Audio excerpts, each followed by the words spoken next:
And then now we go horizontally among the people. وَافْعَلُوا الْخَيْرَ لَعَلَّكُمْ تُفْلِحُونَ. Do good unto others, people, so you may be prosperous. Now this doing good, if we were to analyze, in what form and shape would that good be in? What is Allah talking about when He says, and do good? وَافْعَلُوا الْخَيْرَ. One may say, by helping the poor, building orphanages, sheltering the homeless, and on and on and on and on. Most certainly, we need to do that.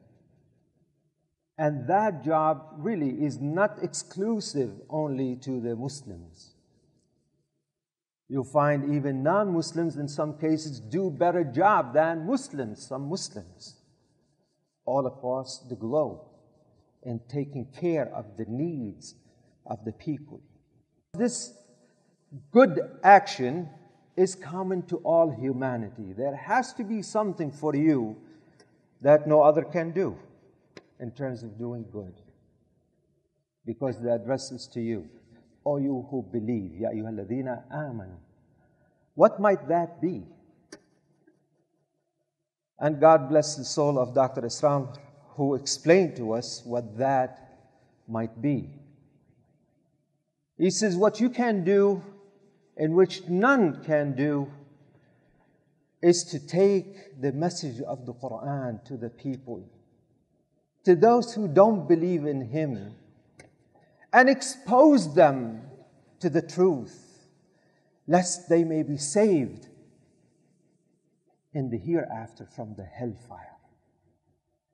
Brothers and sisters, we have a tremendous responsibility toward our human fellows. In so many other places in the Quran, it says, كُنْتُمْ خَيْرَ أُمَّةٍ أُخْرِجَتْ لِلنَّاسِ. You are the best ummah produced to serve humanity. We have not been created to serve ourselves and enjoy this world for ourselves. God has prepared for you a better place than this place. وَالْآخِرَةُ خَيْرٌ وَأَبْقَى. The akhirah, the hereafter, is better and everlasting. He wants you to engage in the community, to go out and serve humanity. Yes, serve the needs of the people, feed them, shelter them, take care of the widows and the orphans and all of these things. But above and beyond that, make sure those who have strayed and don't even recognize God, living in this godless society, give them a chance, convey to them the truth, lest God Almighty guides them to the path, to the right path, and be saved in the hereafter. That's the third duty. We're not done. There's one more thing, and it seems like it's getting harder. But this is our test here in this world, my dear brothers and sisters. The last and final obligation is to strive and struggle in the path of Allah. وَجَاهِدُوا فِي اللَّهِ حَقَّ جِهَادِهِ. Strive and struggle, make jihad in the path of Allah. Now, some people may think, what is he talking about? He's gone and saying jihad, fight, war. Anyone who has those notions have misunderstood the concept of jihad altogether. And I tell you what, it is we perhaps that we brought a bad name to jihad.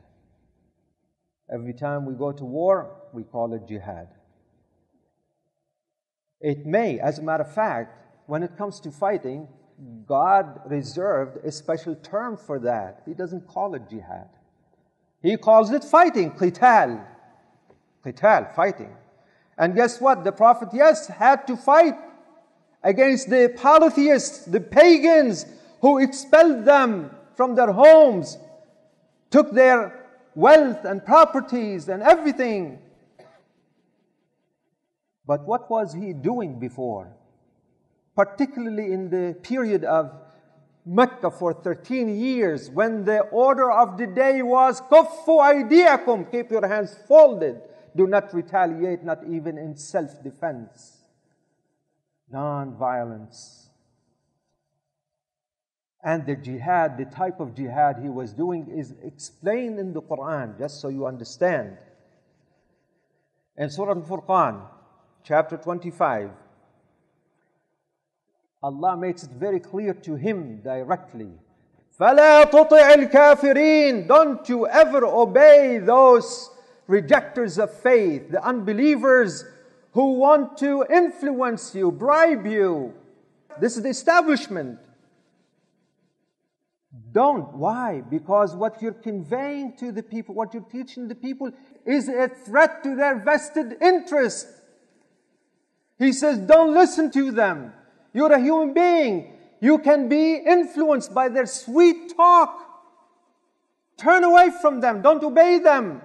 وَجَاهِدْهُمْ بِهِ جِهَادًا كَبِيرًا. وَجَاهِدْهُمْ بِهِ, and struggle with it.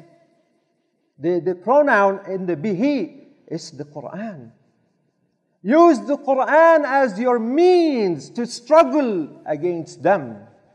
You have all the answers here in the Qur'an. And not just any jihad. A mighty jihad. This is the real jihad. A mighty jihadan kabira. A big mighty jihad. This is what we call the intellectual jihad. And believe me, my dear brothers and sisters, if the West fear anything of Islam, it's not bin Laden, it's not the terrorists, it's the intellectuals of Islam, and the proof is in the pudding.